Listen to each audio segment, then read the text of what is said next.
Mais esperto que o diabo, Napoleão Hill, capítulo 10, Autodisciplina.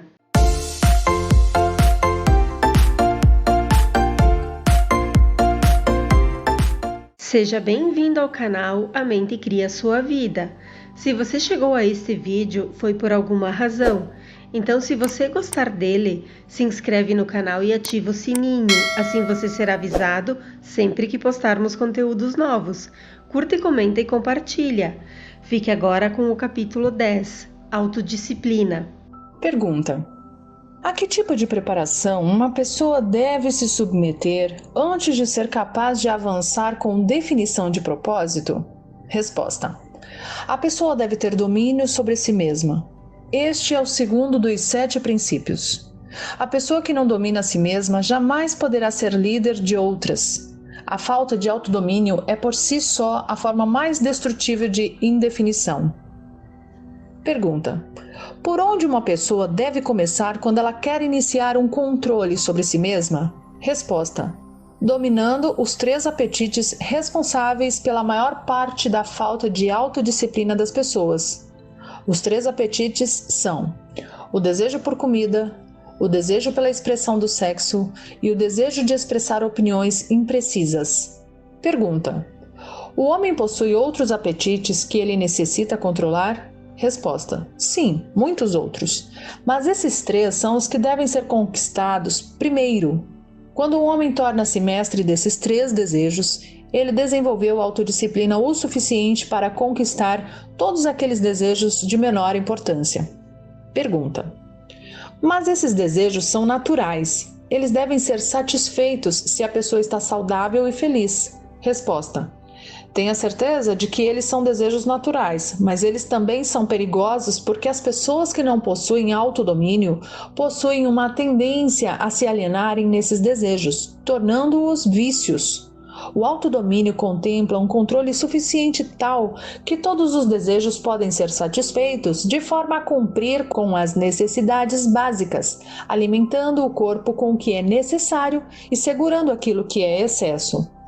Pergunta: o seu ponto de vista é tanto interessante quanto educacional. Descreva os detalhes pelos quais eu possa entender como e em quais circunstâncias as pessoas se excedem nos seus desejos. Resposta: pegue o desejo por comida, por exemplo. A maioria das pessoas é tão fraca na autodisciplina que enche o estômago com combinações de alimentos altamente ricos que, por sua vez, satisfazem o gosto, mas fazem com que os órgãos da digestão e da eliminação trabalhem em excesso. Eles colocam em seus estômagos tanta quantidade quanto combinações de comidas as quais a química do corpo somente consegue descartar, convertendo a comida em toxinas venenosas. Esses venenos entopem e ficam estagnados no sistema excretor do organismo, até o momento em que ele diminui o trabalho do organismo na eliminação dessa matéria de sobra. Após um tempo, o sistema gastrointestinal para de funcionar de forma saudável e a vítima acaba tendo o que se chama de constipação. A partir daí, ela está pronta para ir para o hospital. A autointoxicação pelo sistema gastrointestinal leva a máquina do cérebro a tornar-se algo como uma massa disforme. A vítima então fica lenta nos seus movimentos físicos e mentalmente irritada e irrequieta. Se essa pessoa pudesse dar uma olhada e pudesse sentir o cheiro do seu sistema gastrointestinal, ela teria vergonha de se olhar no espelho. Os sistemas excretores das cidades não são os lugares mais agradáveis quando eles tornam-se sobrecarregados ou entupidos, mas eles são limpos e suaves quando comparados ao sistema gastrointestinal quando está sobrecarregado ou constipado. Essa não é uma história bonita para ser associada ao ato agradável e necessário de comer, mas as coisas são como são, e neste caso, conclui-se que comer em demasia e combinar alimentos de forma errada é o que causa a autointoxicação. As pessoas que comem sabiamente e mantêm os seus sistemas excretores limpos dificultam o meu trabalho, porque um sistema intestinal em perfeito funcionamento significa um corpo saudável e um cérebro que funciona de forma apropriada. Imagine, se a sua imaginação consegue chegar a tal ponto. Como qualquer ser humano poderia mover-se com definição de propósito, com o seu sistema intestinal com uma quantidade tal de veneno, o suficiente para matar 100 pessoas se fosse injetado diretamente na corrente sanguínea? Pergunta: e todo esse problema é o resultado da falta de controle sobre o apetite por comida? Resposta: bem, se você deseja ser absolutamente correto, deveria dizer que comer de forma inapropriada é a grande responsável pela grande maioria das doenças do corpo e praticamente todas as dores de cabeça. Se você quer prova disso, selecione 100 pessoas que sofrem com enxaqueca e dê a cada uma delas uma lavagem intestinal completa, com um grande enema. E observe que não menos do que 95 das dores de cabeça desaparecerão dentro de alguns minutos após os seus intestinos terem sido liberados. Pergunta: por tudo o que você diz sobre o trato intestinal, tenho a impressão de que o domínio sobre o apetite físico por comida significa também o domínio sobre o hábito de negligenciar e manter os intestinos limpos. Isso está correto? Resposta: sim, isso é verdade. Tão importante quanto eliminar o lixo do organismo e as porções não utilizadas de comida é ingerir as quantidades corretas, bem como as combinações adequadas de alimentos. Pergunta: nunca pensei na autointoxicação como sendo um dos seus instrumentos para controlar as pessoas e estou totalmente chocado em saber quantas pessoas são vítimas desse sutil inimigo.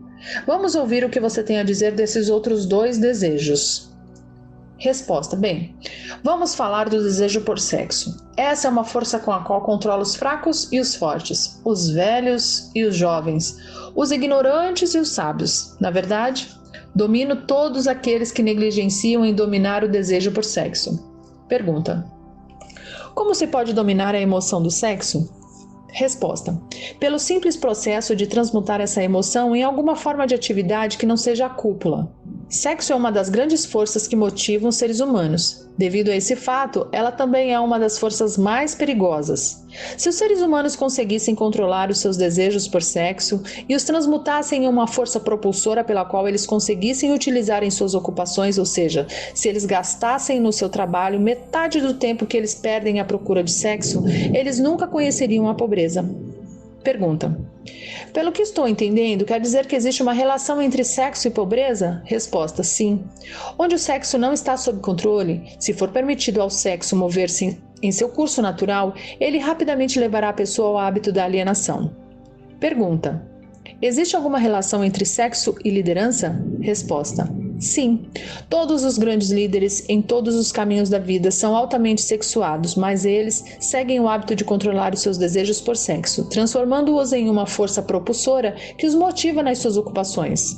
Pergunta: o hábito da indulgência no sexo é tão perigoso quanto o hábito de utilizar drogas ou bebidas? Resposta: não há diferença entre esses hábitos. Ambos levam para o controle hipnótico através do hábito da alienação. Pergunta: por que o mundo olha para o sexo como algo vulgar? Resposta: devido ao abuso vulgar que as pessoas fizeram dessa emoção. Não é o sexo que é vulgar, é o indivíduo que negligencia ou se recusa a controlá-lo e guiá-lo. Pergunta: você quer dizer, pela sua afirmação, que não se deve satisfazer o desejo por sexo? Resposta: não, eu quero dizer que sexo, como todas as outras forças disponíveis para o homem, devem ser entendido, dominado e feito para servir ao homem. O desejo por sexo é tão natural quanto o desejo por comida. Esse desejo não pode ser aniquilado, assim como não se pode parar um rio de fluir. Se a emoção do sexo fosse desligada de seu modo de expressão natural, ela se quebraria em outras formas menos desejáveis, assim como um rio, se represado, procura quebrar e fluir na volta da represa. A pessoa que possui autodisciplina e entende a emoção do sexo, a respeita e aprende a controlar e a transmutá-la em atividades construtivas. Pergunta: quais são os prejuízos decorrentes do desejo excessivo de sexo? Resposta: o maior dos danos é que ele priva a fonte de uma das maiores forças propulsoras do homem e gasta, sem uma compensação adequada, a energia criativa do homem. Ele dissipa a energia necessária pela natureza para manter a saúde física. O sexo é a força terapêutica mais útil da natureza, mas em excesso diminui a energia magnética, que é a fonte de uma personalidade atrativa e agradável. Ele remove o brilho dos olhos e acaba gerando discórdia no tom de voz de uma pessoa. Destrói o entusiasmo, acaba com a ambição e leva inevitavelmente para o hábito da alienação em todos os assuntos. Pergunta: eu gostaria que você respondesse a minha questão de outra forma, dizendo-me quais os fins benéficos que a emoção do sexo pode trazer se for dominada e transmutada. Resposta: o sexo controlado fornece a força magnética que atrai as pessoas uma para a outra. É o fator mais importante de uma personalidade agradável. Ele dá qualidade ao tom de voz e capacita uma pessoa a conseguir, através da voz, incitar um sentimento desejado. Ele serve, melhor do que qualquer coisa, para dar força motivacional aos desejos de uma pessoa. Ele mantém o sistema nervoso carregado com a energia necessária para dissipar a energia através de todo o corpo, mantendo-o funcionando apropriadamente. Ele afia a imaginação e capacita uma pessoa para criar ideias úteis. Ele fornece agilidade e definição para os movimentos físicos e mentais. Ele fornece à pessoa persistência e perseverança na busca por um objetivo maior na vida. Ele é um grande antídoto para todas as formas de medo. Ele fornece imunidade contra o desencorajamento. Ele fornece resistência física e mental nos momentos em que se passa por alguma forma de fracasso ou revés. Ele fornece as qualidades necessárias para lutar sob quaisquer circunstâncias, aumentando a capacidade de autodefesa. Em resumo, ele faz vencedores e não perdedores. Pergunta: essas são todas as vantagens que você afirma estarem relacionadas à energia do sexo controlado? Resposta: não. Elas são somente alguns dos benefícios mais importantes que ele fornece. Talvez alguns acreditarão que a maior de todas as virtudes do sexo é que ele é o método que a natureza utiliza-se para a perpetuação de toda a vida no planeta. Só isso já deve remover todo e qualquer pensamento que leve a crer que o sexo seja algo vulgar.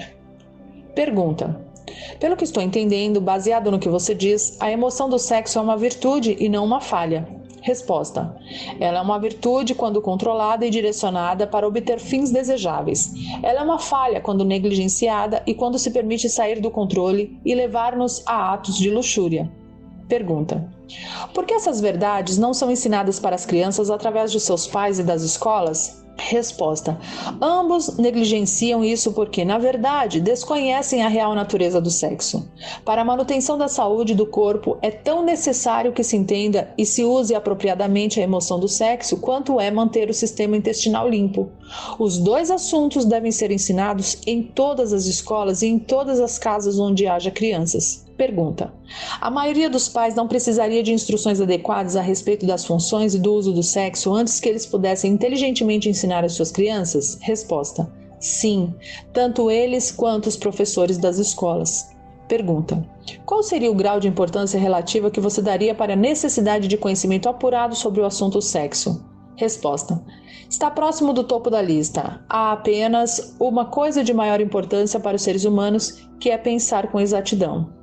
Pergunta: pelo que estou entendendo, você afirma que o conhecimento das reais funções do sexo e a habilidade para pensar com exatidão são as duas coisas de maior importância para o homem? Resposta: essa era a minha intenção para que você entendesse. Pensar com exatidão vem primeiro, porque é a solução para todos os problemas do homem, a resposta para todas as suas orações, a fonte da opulência e de todas as possessões materiais. O pensamento exato é auxiliado pela emoção do sexo propriamente controlada e direcionada.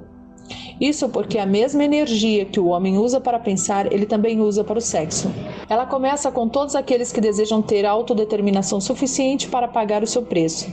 Ninguém consegue estar inteiramente livre, espiritualmente, mentalmente, fisicamente e economicamente, sem aprender a arte do pensamento exato.